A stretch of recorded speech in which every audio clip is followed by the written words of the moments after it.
This interview is brought to you by Dead Man WORX Tattoos and Body Piercing in Chilliwack, British Columbia, Canada.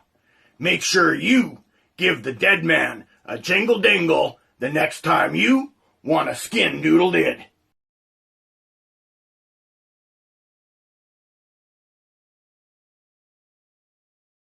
Hello, world. Welcome to the Fonz's office. Today, I am here with a familiar face. He's made an appearance on the Fonz's office a few times in the past. And today, we're going to discuss bare knuckle fighting. I'm here with Tylor Ninja Nicholson. Tylor, how are you doing today, my friend? I'm doing pretty good. How are you doing? I'm doing really well, my man. In fact, I'm doing super. I'm asked you on the show today because in the past we had talked and we were discussing the potential of you partaking in a bout in bare knuckle boxing / bare knuckle fighting. I'd like to find out now that things are starting to open up again, where you're sitting on that situation. Do you still have interest in fighting bare knuckle? Yeah, definitely. I have said in the past that I'm pretty open to most forms of combat sports. And now that bare knuckle's picking up steam, I think it'd probably be easier to get matched up. Even like I had said before, even if it's just one matchup, that I don't want to finish my career without being able to do at least one. That being said, if I went and did one and got better opportunities because of it, then I would obviously continue fighting in bare knuckle. Very nice. That's good to hear. You just mentioned that you've fought in other disciplines. You fought in many other disciplines: kickboxing, Muay Thai, grappling, MMA, boxing. Basically, you name it. You even had bare knuckle fights of your own when you were younger. They're just obviously not sanctioned bouts. Yeah. They're kind of more backyard brawl style of a fight, right? Like a street fight kind of thing. But Yeah. you're not looking for a bare knuckle fight as someone coming off the streets, walking into a dojo saying, "Hey, I got a 50-0 record as a street fighter." You're a legit fighter. You've had an amateur career as well as you're a professional fighter as well, and you're now interested in fighting bare knuckle. So Tylor, my man, tell me one thing. What makes you think that you would make yourself a good bare knuckle fighter? I got a pretty I got pretty tough skin. I don't really cut easy. I've had over 30 fights and I've only had one tiny cut um on the side of my head. Other than that, I mean, also I have really, really big hands. One time at a battlefield event, they had given me a large set of gloves and they didn't fit. They were too small. So they ended up giving me one of the other heavyweights who was fighting that night. I used their gloves before they fought. It might even have been Bigfoot, to be honest. I can't remember, but they had went and pulled out like a 3XL glove that finally fit on my hands. Um, yeah, I have really, really big and strong hands from obviously training and fighting lots and also working construction growing up. My knuckles protrude quite a bit, and I've never really hurt my hands fighting.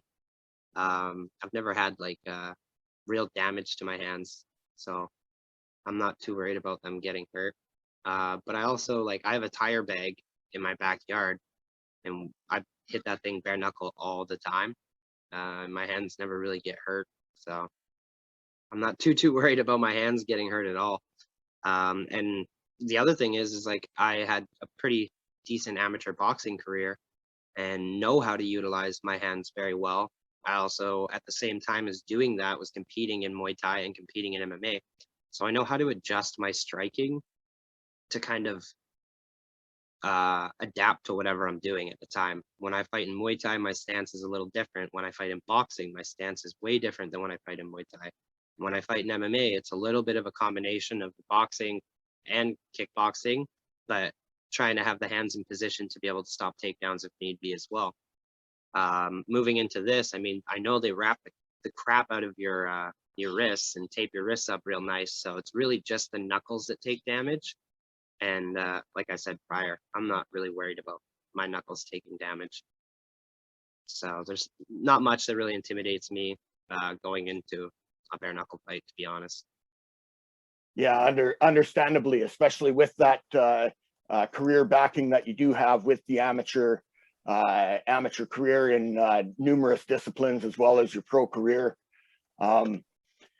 You've touched on your conditioning, like of your skin and your style. Now, how about the combat surfaces in bare knuckle boxing? There are a bunch of different brands that are out there, and they have different combat surfaces. Some are triangular, some are round, some are the traditional boxing ring. How do you feel that you can adapt to a different combat surface, and would you have one that you would prefer to fight in? I don't think it really matters, to be honest. Um, I've had kickboxing fights in cages. I've had boxing fights in rings, MMA fights in rings and cages. The only real difference is in MMA, you can use the fence to keep yourself up. Other than that, I mean, when you're throwing punches and kicks, like the ropes you can bounce off if you're kickboxing for a little bit extra force. But other than that, it doesn't really matter, especially in the sense of most of these promotions that are doing bare knuckle, for example, they're wearing shoes anyway. So it like, I think that if people complain about fighting in a triangle versus a circle versus a square, I think it's all kind of like redundant, to be honest. That's I've an never had interesting. an issue with the crowd, partially because once I'm in the ring fighting, there's somebody there trying to hit me. And people are like, doesn't the crowd bug you? I'm like, it's real easy to forget about people sitting in chairs when there's a guy trying to kick me in the face.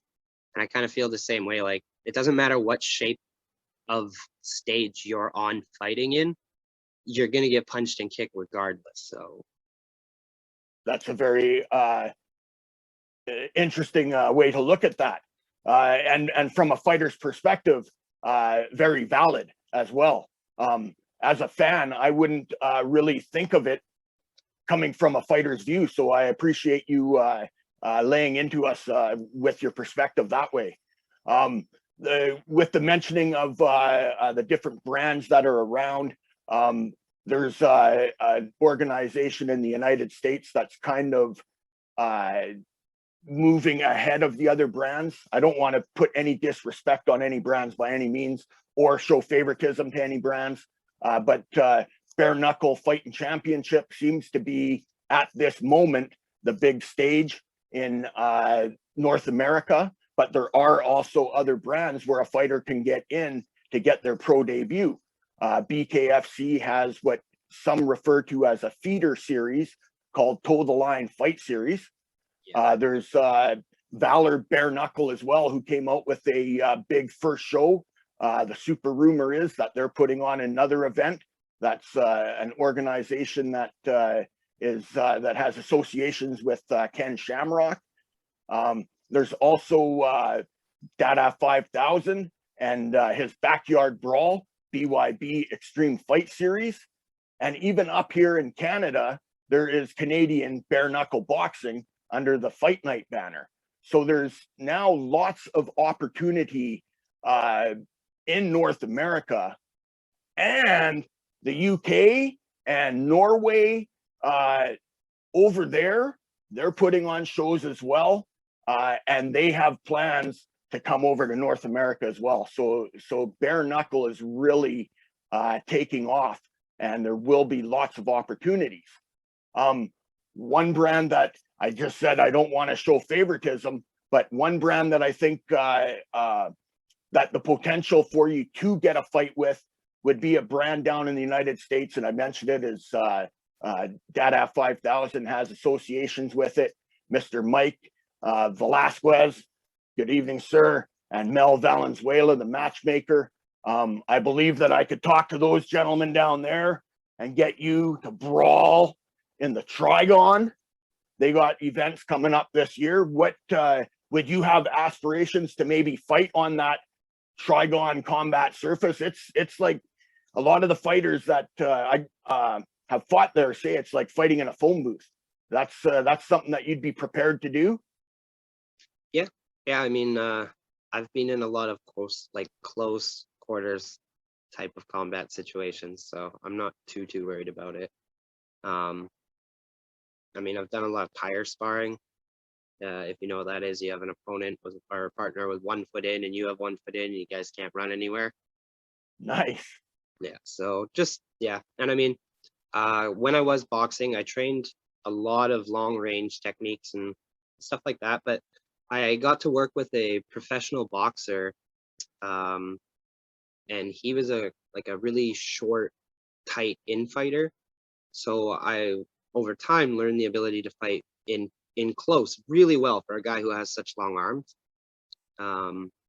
So like, I think either way a fight goes, whether it's at distance or if we're in a smaller surface or a smaller ring or cage, I'm not too worried about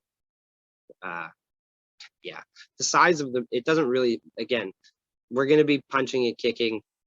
All the bigger ring does is make it easier to run away. Smaller surface just means that it's forcing more action.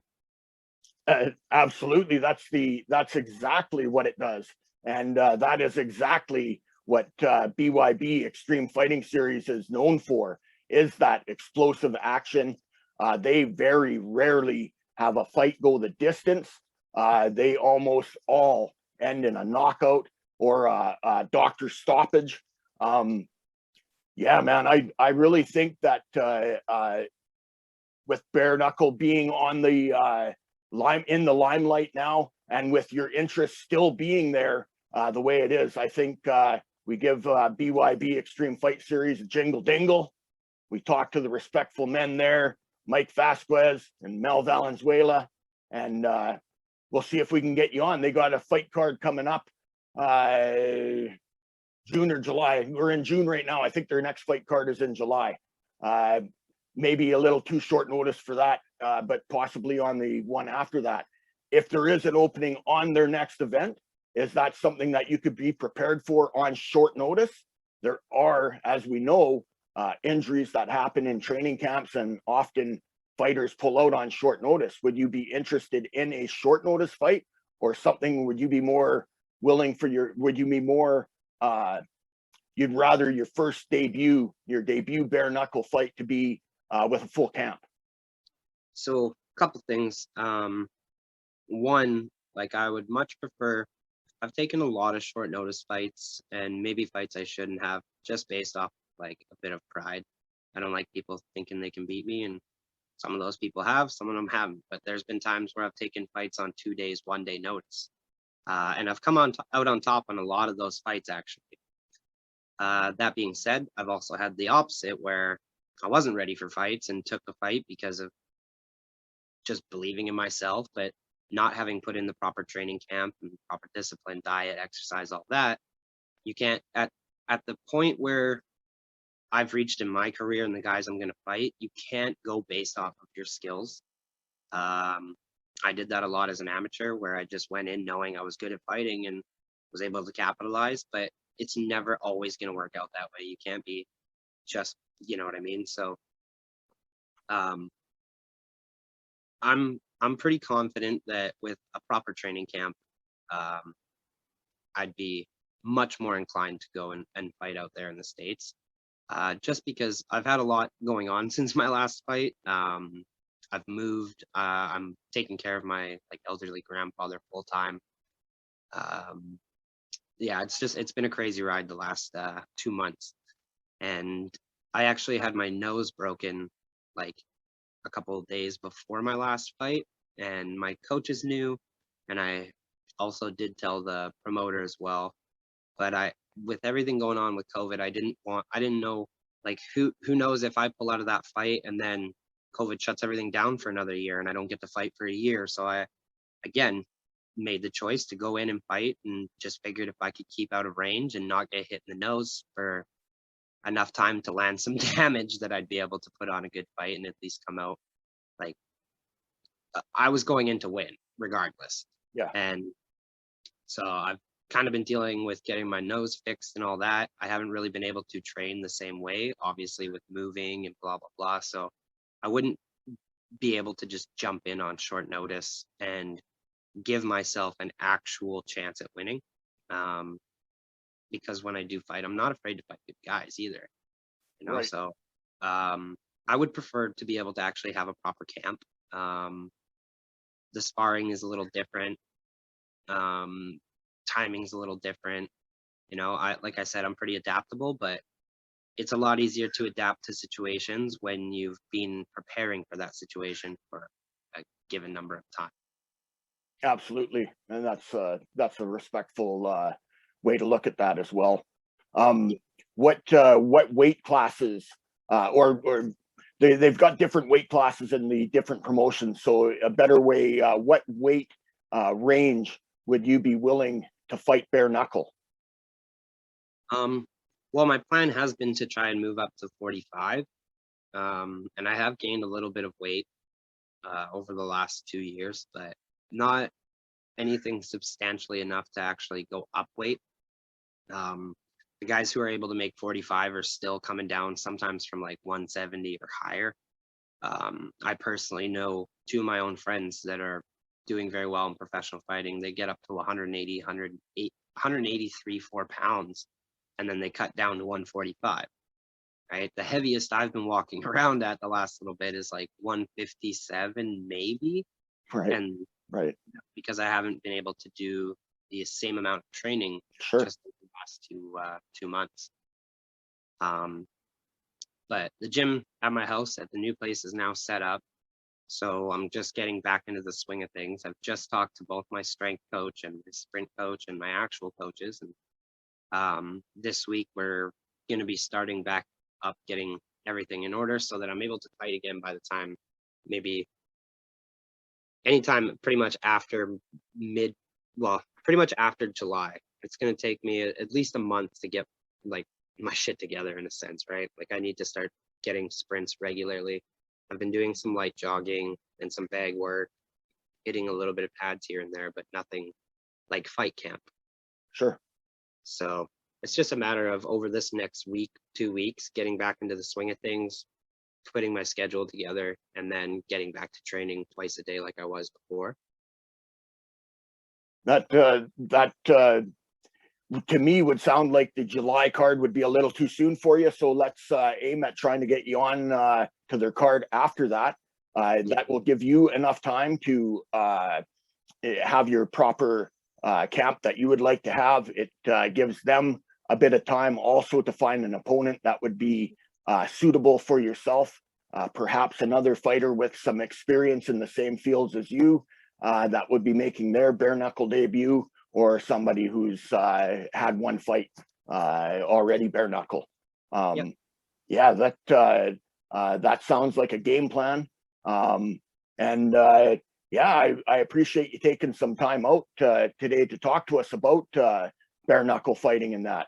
Yeah, as far as the numbers, I didn't really mention, but moving up isn't ideal for me yet. But right now, I can still make anywhere from like 130 to 135 pounds is my optimal fighting weight.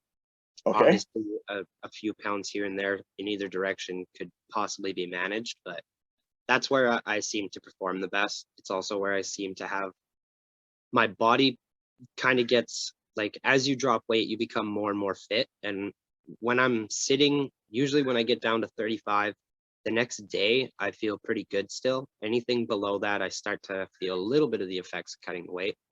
130, 135 pounds in that range is completely manageable. Perfect. Anything higher, and I'm starting to give up quite a bit of size and weight to a lot of these guys. So sure, absolutely, excellent, my man. I had my very first fight at 150 pounds when I was walking at 147, thinking, oh, it was like 3 pounds is nothing. But the guy that I fought cut down from like 175 pounds. So by the time we got in the ring together, I was like, whoa. So almost like the Mayweather Logan Paul size differential. Yeah. Did you watch that last night? Yep. What did you think? Like it was an exhibition bout. It wasn't a boxing bout that was going on anybody's record. It was billed as an exhibition bout. What did you think about it? I mean, it was an exhibition, I guess. It was funny because one of my friends that was watching was like, "Oh man, like I think Logan did better than I expected," and my other buddy kind of piped up and was like, "Nah, I just think Floyd didn't do as good as I expected." And you can kind of see like he's not the same boxer he was a little while ago. He's not as fast and he's not as defensive. He's still good, but I mean, there's no reason that Floyd really shouldn't have been able to fucking stop that guy with all the credentials and stuff. But the guy's also like 50. So I don't know. I mean, it was cool, I guess, for like them. And like, you got to give the guy credit, even though he's had some like ups and downs as far as like being in trouble with media. Logan Paul went 8 rounds with the best fucking boxer um, on TV anyway. Yeah, that's a good point as well. There's boxers out there with like 200 no records, but no one mentions them. So it's That's just, absolutely, that's correct. That's correct. But for mainstream fighters that are on the TV cameras, Floyd Mayweather is notably one of the greatest. And as you mentioned, Logan Paul, who a lot of people just bill as a YouTuber, went 8 rounds in an exhibition bout. the one thing people forget about the Paul brothers is they're filthy rich. Like, yeah, okay, they're YouTubers, but all of us who started out were just normal people before we got training. Most of us don't have millions of dollars to spend on personal trainers, diet, exercise, the best boxing trainers that money can buy. Like, they have everything working in their favor. People kind of like forget that. I think a lot of people forget that. They picture a YouTuber as perhaps what they picture themselves as a YouTuber. And they don't really necessarily see that that millions of dollars that are coming in from those commercials that are being advertised on their YouTube channel and the royalties that they get, that can provide some very top level training for them as well. So Yep. Jake Paul is scheduled up next against Tyron Woodley. They're going to, my understanding is that it's a boxing bout as well. Would you like to just lay any words down on that fight? I mean, I hope Tyron Woodley knocks his head off.